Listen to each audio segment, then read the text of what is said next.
Salve, salve galera do Central HQs, bem-vindos a mais um vídeo de aquisições com breves resenhas. Eu me chamo Fernando e antes de eu mostrar as diversas publicações que chegaram, eu quero lembrá-los do cupom de desconto progressivo que está rolando no site da Panini. Até 30% off com frete grátis se você comprar determinado valor. Essa é uma promoção que realmente vale a pena. Eu vou deixar linkado aqui na descrição, vou colocar também o cupom. Então se vocês forem fazer as suas comprinhas tanto no site da Panini como no site da Amazon, acesse aqui os links do canal Central HQs. Eu também convido vocês a conhecerem o nosso Apoia-se. A gente tem recompensas bem legais, grupo do WhatsApp, vídeos antecipados, sorteios, participação em lives, enfim, dá uma conferida aí também no link que está na descrição. Vamos iniciar aqui, galera, pela publicação da editora Guará, Preto Tipo A, material nacional que vai ter resenha aqui no Central HQs. Deixa eu ver quem que é o autor da publicação, o Gabriel Jardim. Eu já resenhei diversos materiais do Gabriel Jardim aqui no Central HQs, um quadrinista realmente de alto nível. Pela editora Devir nós temos Lumberjanes volume 5, Banda Reunida, material da editora Devir, série premiada com o Eisner de Noelle Stevenson. Ela que é a mesma autora de Nimona, que saiu, acho que foi pela editora Intrínseca, que também venceu o Eisner e que eu acho um material muito bom. Eu ainda preciso resenhar as publicações de Lumberjanes aqui no canal. Ela está quase toda hora aí concorrendo ao prêmio Eisner. Pela editora Conrad, temos Mouse Guard, Os Pequenos Guardiões, publicação encadernada.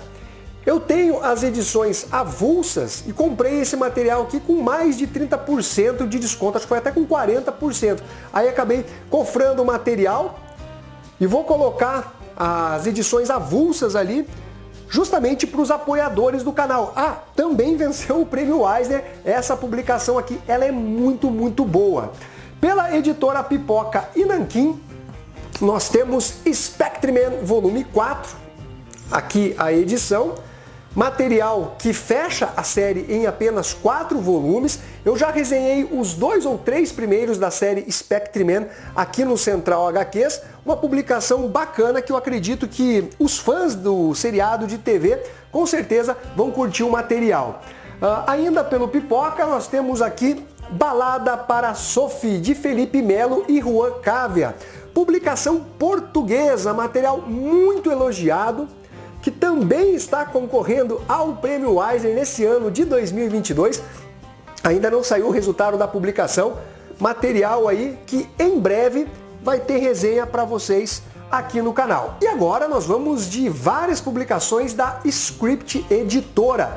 Nós temos aqui um livro bem bacana, que foi organizado pela Carol Pimentel, que é Amazona, 80 anos da Mulher Maravilha.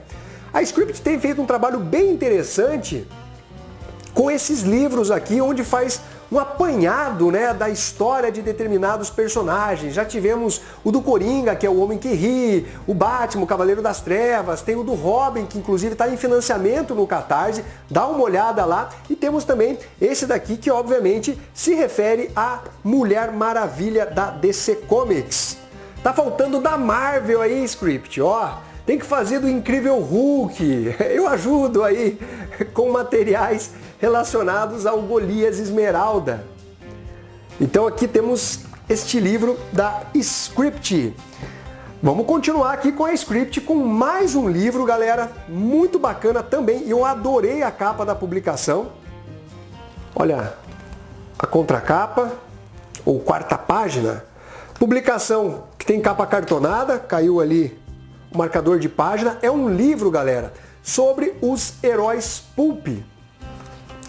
Publicação que vai trazer aqueles personagens que inspiraram a criação dos próprios super-heróis, né? Então nós temos aqui, ó, para vocês terem uma ideia, eu vou pegar aqui no sumário, nós temos Tarzan, temos Zorro, Buck Rogers, Hugo Danner, o Sombra, o Aranha, né, que teve histórias modernas escritas, acho que foi pela Dynamite, saiu aqui no Brasil pela editora Mitos, Doc Savage, qual mais aqui, galera? Tem vários personagens que vão ser abordados nessa publicação. John Carter, olha só. Então aqui temos Buck Rogers, publicação aí bem interessante de mais um livro da Script Editora. Agora sim, com os quadrinhos da Script, nós temos Amor de Gringo, publicação que é estrangeira, mas que se passa aqui no Brasil. Inclusive a artista do material, que é a Débora Santos, ela é brasileira e faz a arte dessa publicação. Conta também com Mary Ever Carey Moisan e William Flynn. Publicação que, obviamente, vai ter resenha aqui no canal Central HQs. Material em preto e branco, capa cartonada e o papel é o offset. Vamos continuar aqui com a Script, mais quadrinhos. Nós temos aqui Frankenstein de Mary Shelley, aqui um material alemão que é escrito e desenhado por Ralph Koenig. Não sei nem se esta é a pronúncia correta do nome dele. Material que tem essa capa bem bacana. Eu gosto desse estilo mais caricato dos personagens. Vou mostrar aqui um pouquinho da arte do material. Uma publicação colorida, mais um marca-página que cai. Olha só. Vou mostrar aqui um pouquinho mais para vocês. E também essas publicações aqui de quadrinhos vão ter resenha aqui no Central HQs em algum momento. E finalizando aqui os quadrinhos da Script Editora, nós temos Aventuras Macabras de Edgar Allan Poe.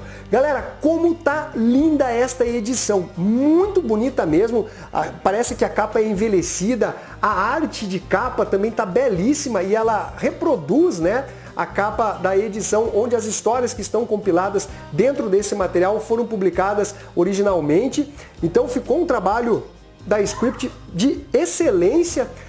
E é um material que vai adaptar contos do mestre da literatura do terror, que é o Edgar Allan Poe, por grandes mestres dos quadrinhos nacionais, entre eles Flávio Colim, Júlio Shimamoto, Jordi, José Menezes. Então a Script fez um trabalho realmente sensacional aqui nesse material, que conta com capa dura. Olha a guarda da publicação.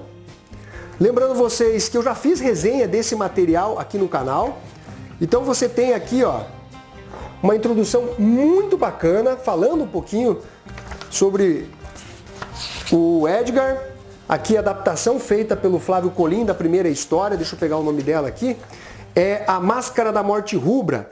E logo em seguida, que tem a adaptação, você tem o conto, né? O conto literário do Edgar Allan Poe. Aí depois nós temos O Caso do Valdemar, que é adaptado pelo Júlio Shimamoto, Manuscrito Encontrado numa Garrafa, que é adaptado pelo Jordi, O Estranho William Wilson, que é adaptado pelo José Menezes. Então, galera, tem um trabalho aqui muito legal da Script, trazendo esses grandes nomes dos quadrinhos nacionais. Eu não conhecia o Jordi e nem o José Menezes, e foi uma grata surpresa o trabalho que esses caras fazem. Então eu achei uma edição muito completa. Olha aqui, os contos do Edgar Allan Poe, feito pela editora Script. Quer ver? E ainda a gente tem as edições onde saíram originalmente, né? Ela saiu em cores.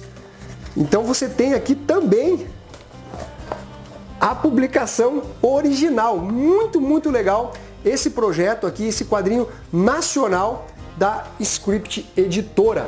Fica a dica para vocês, galera, um quadrinho que eu achei que vale muito a pena. E para finalizar esse vídeo, vamos de Editora Nemo. E também tem bastante quadrinhos da Nemo, ela estava com 50% de desconto no site da editora. Aproveitei ali para comprar alguns materiais que eu já estava de olho há algum tempo. Abrindo aqui com Oceano de Amor, de Lupano e Panaccione. Olha só, uma publicação que eu vi que é bem elogiada.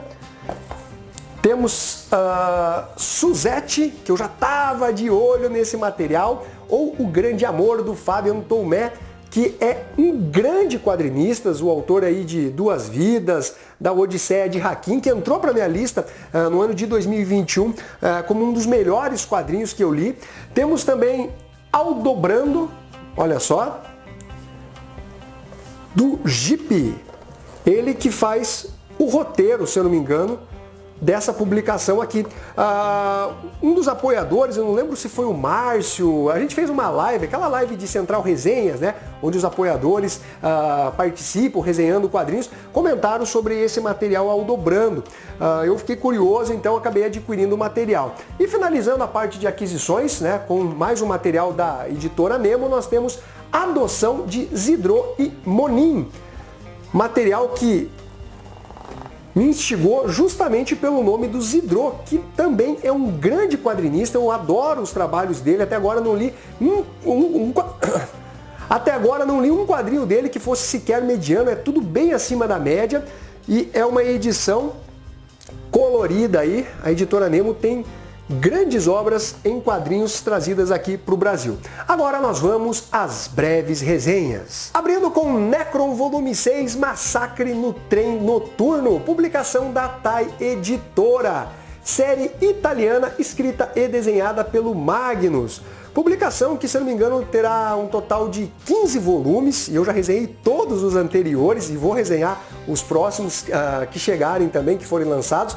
Tá rolando o financiamento via Catarse, eu acho que é do volume 10 e do volume 11 aí de Necron, ou seja, nós estamos próximos aí de ter a série completa aqui no Brasil. Esse não é um material voltado para todos os públicos, porque aborda temas sexuais, violência sexual inclusive, misturado com gore, com terror, com humor irônico, sarcástico. Então pode ser que a parte do público aí não veja exatamente com bons olhos ou não curta a publicação. Mas eu gosto de quadrinhos diferentes que saem um pouquinho aí da zona de conforto e esse volume aqui, galera, é sem dúvida o mais pesado até agora da série Necron. Se vocês lerem essa publicação, vocês vão ficar bem chocados, assim. Tem violência sexual com morte ao mesmo tempo, a pessoa não tem nem como falar isso para vocês, e quanto mais mostrar as imagens. Mas é realmente muito tensa essa publicação. Nós temos a Frieda, né, que junto do seu Frankenstein, que é o Necron, que é um ser morto-vivo, bem dotado. Eles fugiram, né, de um determinado local, que envolve lá a nobreza, e foram parar num trem. E eles estão tentando se disfarçar, camuflar ali como passageiros comuns, né? Mas o Necron, ele acaba saindo ali da onde ele estava intocado, né? E toca o terror nesse trem. Galera, é um genocídio, é um negócio assim, é uma barbárie que acaba acontecendo nessa publicação. Aqui mostrando algumas páginas, como vocês estão vendo aqui, tem nudez e tem também sexo explícito nessa publicação. Tem umas passagens aqui hilárias, muito engraçadas. Eu vou tentar aqui não mostrar muito para vocês de cenas mais eróticas aí ou voltadas para um público maior de idade. Mas vocês estão vendo que o negócio aqui é tenso. Uma edição realmente pesada aí de Necron. Bom, galera, agora nós vamos de Zagor Classic Volume 10, material da Mitos Editora. Nós temos aqui duas histórias que estão compiladas dentro desse volume, que traz em ordem cronológica as histórias do espírito da Machadinha desde lá da década de 60. A primeira história, o Zagor, ele vai precisar salvar o seu amigo Chico, que diante de um culto indígena ali, de oferendas e tal, ele resolve comer a comida que estava lá no altar. E aí, obviamente, os índios ficaram putos da vida e acabaram aí levando ele como prisioneiro. Vou mostrar aqui um pouquinho para vocês. A arte é muito boa. E depois nós temos uma outra história que vai envolver um roubo de pele de indígenas que estavam caçando. E aí o filho do Pata de Urso, que é conhecido como Pé Pequeno, foi feito refém. Então, o espírito da Machadinha, ele promete vingança, capturar esses ladrões e tenta evitar ali que os índios simplesmente façam um linchamento com esses bandidos. Uma história muito bem escrita, que não soa datada, galera. Muito bem desenhada, uma história criativa. Talvez ela tenha um pouco de excesso de textos, mas ela funciona muito bem mesmo para os dias atuais. Então você tem as opções aqui dos títulos de Zagor que são lançados pela Mitos, com histórias mais modernas do personagem e também essas histórias aqui que são aquelas mais clássicas. E agora, galera, nós vamos para a Marvel Comics. Eu vou comentar com vocês Banner of War, né, a Guerra de Banner, onde basicamente nós vamos ter um enfrentamento clássico do universo Marvel entre Thor e o Incrível Hulk. Tem um crossover envolvendo, né, os dois personagens em ambas as revistas, que são escritas pelo Donny Cates. Ele escreve O Deus do Trovão e o Golias Esmeralda, e é uma história realmente bem épica, grandiosa. Tudo realmente muito overpower dentro da história.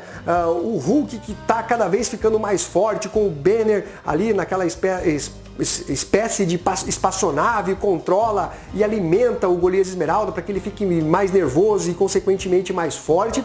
E nas edições 25 do Thor, a 7 do Incrível Hulk e na 26 do Thor, nós vamos ter a continuação desse confronto com a participação de Odin, que está dentro do martelo do Thor. Ele não morreu propriamente, e ele tenta descobrir o que está acontecendo com o Banner. Ele invade essa espaçonave, e aí nós também sabemos o que aconteceu naquele bar, né, que levou à morte de diversas pessoas. Os Vingadores culpam o Incrível Hulk, por isso estavam caçando ele, e ali fica não tão claro ainda, mas já é mostrado o que aconteceu, porque parece que tem uma espécie de entidade, alguma coisa que manipulou ali o Bruce Banner. A história, como eu já mencionei, ela traz um confronto homérico, né, do Thor contra o Incrível Hulk, cheio de porradaria, energia, até planeta explodindo, para você ver o nível aí que o Donny Cates colocou ambos os personagens. Eu tô achando bem divertido, é aquele quadrinho mais despretensioso, que quer realmente fazer algo mais magnânimo, né, pra galera vibrar e curtir. Então, dentro dessa perspectiva, dessa vibe, eu acredito que o Donny Cates está conseguindo entregar algo muito satisfatório aí pro público. Então, eu acho que esse arco de histórias, essa mini saga aí de Banner of War tá funcionando. E acredito que agora, nesse mês de julho, a gente já tem a conclusão aí desse arco de história. Eu espero que tudo seja finalizado de forma aí satisfatória para o leitor. E para finalizar a parte de breves resenhas, nós vamos de DC Comics, com as histórias que são publicadas dentro do título do Homem de Aço, material que sai dentro da mensal da editora Panini Comics no mês de junho de 2022. Nós temos a estreia do título de Superman Filho de Kal-El, as edições 1 e 2. Temos também a estreia de Superman and Authority, a primeira edição, e também Action Comics número 1035 e 1036. E a primeira edição que eu vou comentar com vocês é Superman and Authority, que é escrita pelo Grant Morrison e que conta com a arte sensacional do Michael Janin. Essa publicação, se eu não me engano, ela vai ter um total de 4 edições. Ela parece estar um pouco deslocada dentro da cronologia do Homem de Aço em relação às histórias que foram publicadas dentro dessa mensal da editora Panini. O Superman em Action Comics já está indo lá enfrentar o Mungu no mundo bélico, né? E essa publicação, ela se passa durante o período lá do Future State, né? O estado futuro.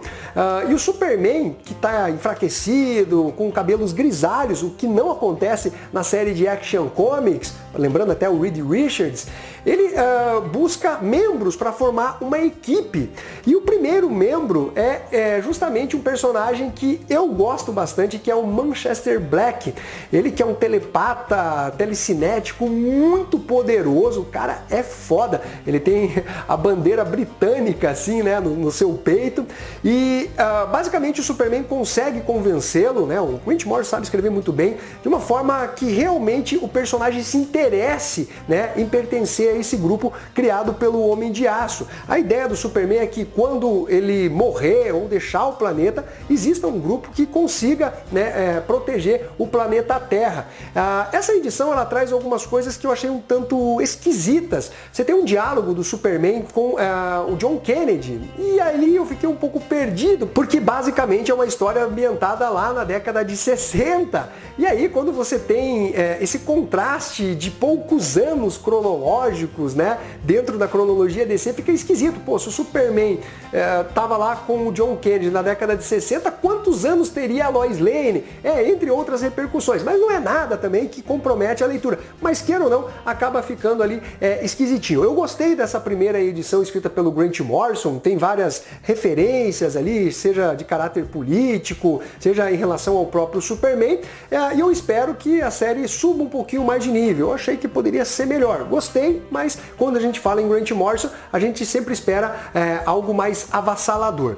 Aí nós temos, galera, a edição de Action Comics número 1035 e 1036, onde o Superman, né, ele prepara o Jonathan Kent para que ele proteja a Terra, enquanto o Superman ele vai enfrentar o Mongul lá no mundo bélico. Aliás, eu já nem sei qual Mongul é, já teve tantas gerações de Monguls liderando ali o mundo bélico. O Superman ele sabe que se trata de uma grande armadilha, mas ainda assim, por conta dos escravos que foram libertos pelo Homem de Aço, ele resolve botar a cara a tapa e vai lá para o mundo bélico. A publicação é escrita pelo Philip Johnson Kennedy, um cara que já em poucas edições conseguiu fazer algo muito mais interessante do que toda aquela fase escrita pelo Brian Michael Bendis nos títulos do Superman e de Action Comics, para mostrar o quão decadente está o Brian Michael Bendis. Então eu venho gostando dessas histórias escritas pelo Philip Johnson Kennedy. Eu achei que ele conseguiu acertar a mão nas histórias do Homem de Aço.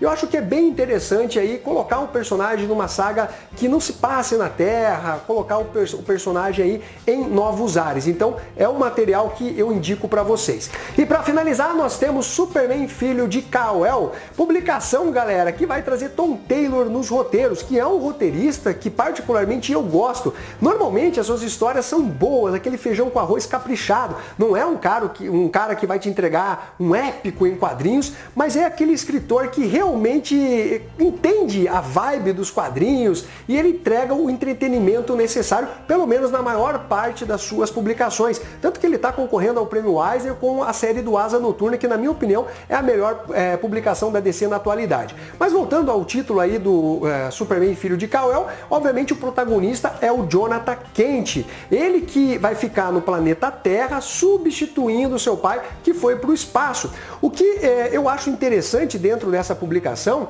é que ela é paralela à série do Homem de Aço. Não foi uma substituição. O título do Superman Clark Kent não deixou de existir. Então isso é um ponto positivo. A DC está explorando um outro personagem que vem do legado do próprio pai. Tem toda a coerência. Basicamente, o Jonathan Kent tem uma personalidade bem distinta do Clark Kent, e isso é muito interessante também. Não é simplesmente uma réplica do pai num formato adolescente. Então, o Tom Taylor, pelo menos nessas duas primeiras edições, ele consegue entregar algo satisfatório, mostrando os ideais do Jonathan Kent, de como ele vai tentar solucionar os problemas do planeta Terra. Eu sei que mais pra frente vai ter lá meio que protestos e coisas e tal, e eu acho que é interessante porque vai na vibe do que os adolescentes, o pessoal jovem de hoje vem fazendo, né, utilizando redes sociais, e mais uma vez isso distancia ele do Superman Clark Kent e não o mimetiza ou copia suas histórias, porque ele não teria sentido, né? Então é interessante que realmente o personagem seja tratado de forma diferente. E se eu não me engano é nessa série mesmo, acho que na edição 4 ou 5, que tem a revelação lá do Jonathan Kent bissexual, o que eu já fiz vídeo inclusive sobre isso, não vejo problema nenhum, é um personagem novo. E eu fico sem entender essa certa birra que o pessoal tem com o personagem Jonathan Kent. Eu sei que tem aquela cagada, né, do Bendis, eu pelo menos considero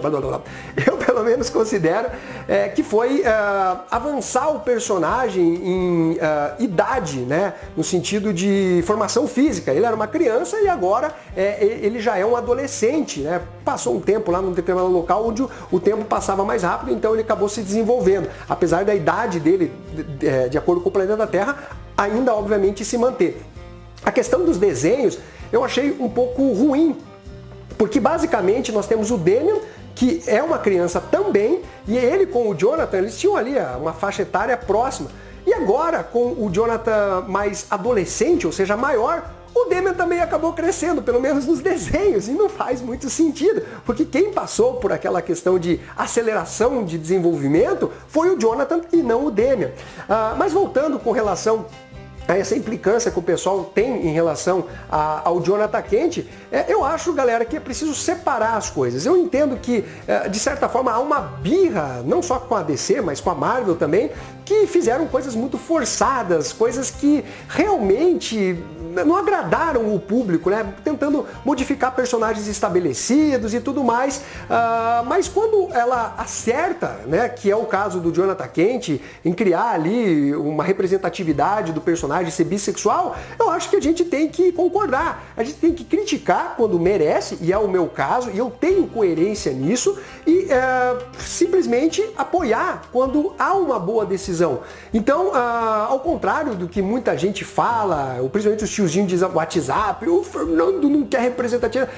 Basta seguir o canal, ver os meus vídeos, que no caso do Robin Tim Drake, eu discordo, assim, absurdamente do que a DC Comics fez, um esculacho com o personagem, né? Não tem justificativa nenhuma para aquilo, de torná-lo bissexual, mas com o Jonathan eu defendi, porque é um personagem novo, entendeu? Então eu acho que as editoras elas precisam moderar um pouquinho mais a mão ali, saber aonde elas estão se metendo, e quando elas acertam, galera, eu acho que é preciso apoiar, mas isso obviamente é apenas a minha opinião em relação a esse tema.